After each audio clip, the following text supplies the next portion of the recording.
I wanted to dedicate a few minutes to a specific LinkedIn product, Sales Navigator, because it really is useful for social selling on LinkedIn. Sales Navigator is LinkedIn's current paid offering for sales professionals, available for $65 per month if you sign up for a year, for which you get greater visibility into your connections, who are very often your future clients, more visibility into who has viewed your connections, and a greater number of in-mail messages, which is a kind of a thing with LinkedIn.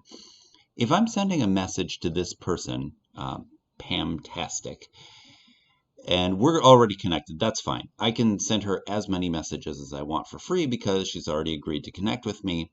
But LinkedIn doesn't want a lot of spam on their platform. Otherwise, no one would use it. So LinkedIn puts some pretty tight limits on how many people who aren't already among your connections.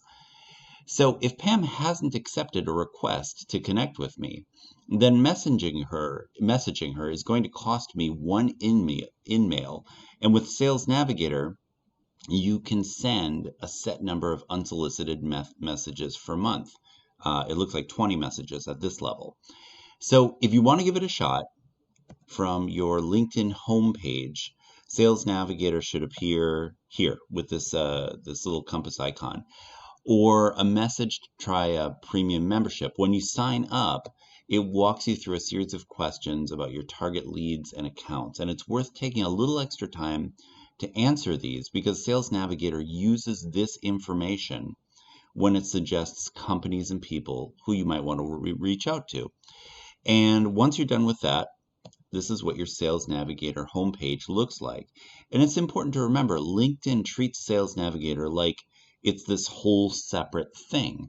So if you want to go back to your LinkedIn profile and your own professional network, separate from the people you're trying to turn into customers, you click here and this little box of boxes icons, and you can get back to LinkedIn.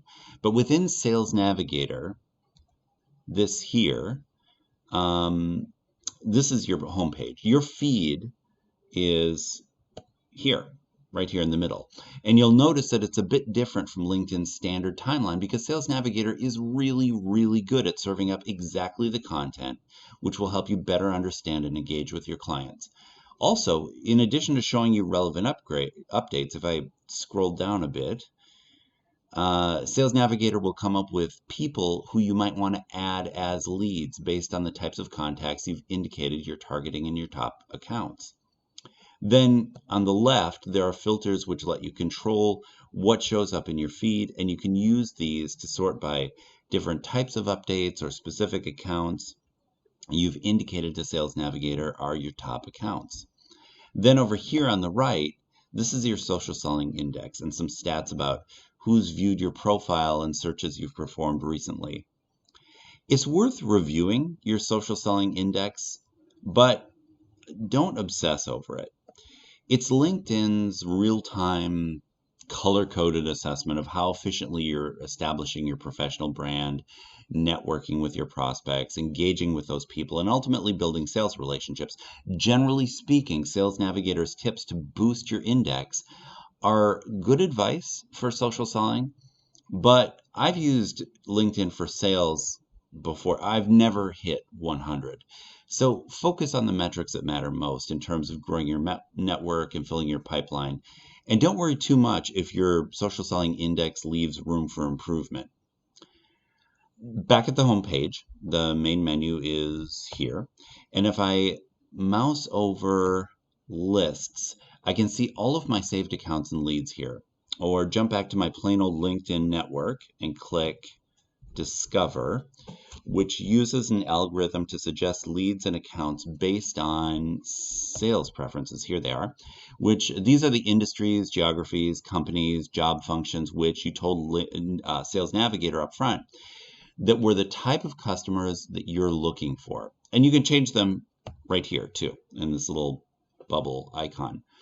My mock-up software makes this look just a little different than Sales Navigator will, but there will be a little message bubble over here near the top menu, and that will bring you to, oops, there we go, to the little two totally separate inboxes, one for your LinkedIn network and the other one for interacting with prospects on Sales Navigator. I have mixed feelings about the separation of inboxes in this way, and it would not surprise me if this little quirk is a topic of discussion among user experience designers at LinkedIn. But for now, two inboxes, both accessible via this message bubble here. Okay, if you have no plans to use LinkedIn Sales Navigator at this point, feel free to jump over to the next lecture. Otherwise, sign up for Sales Navigator. At present, LinkedIn will give you the first 30 days to try it out for free. Complete the onboarding questions so that LinkedIn can start helping you find and engage with your ideal prospects. And then come back to for the next lecture, where we'll cover some of the less intuitive aspects of searching in Sales Navigator, saving leads and accounts, and engaging them in an effective way.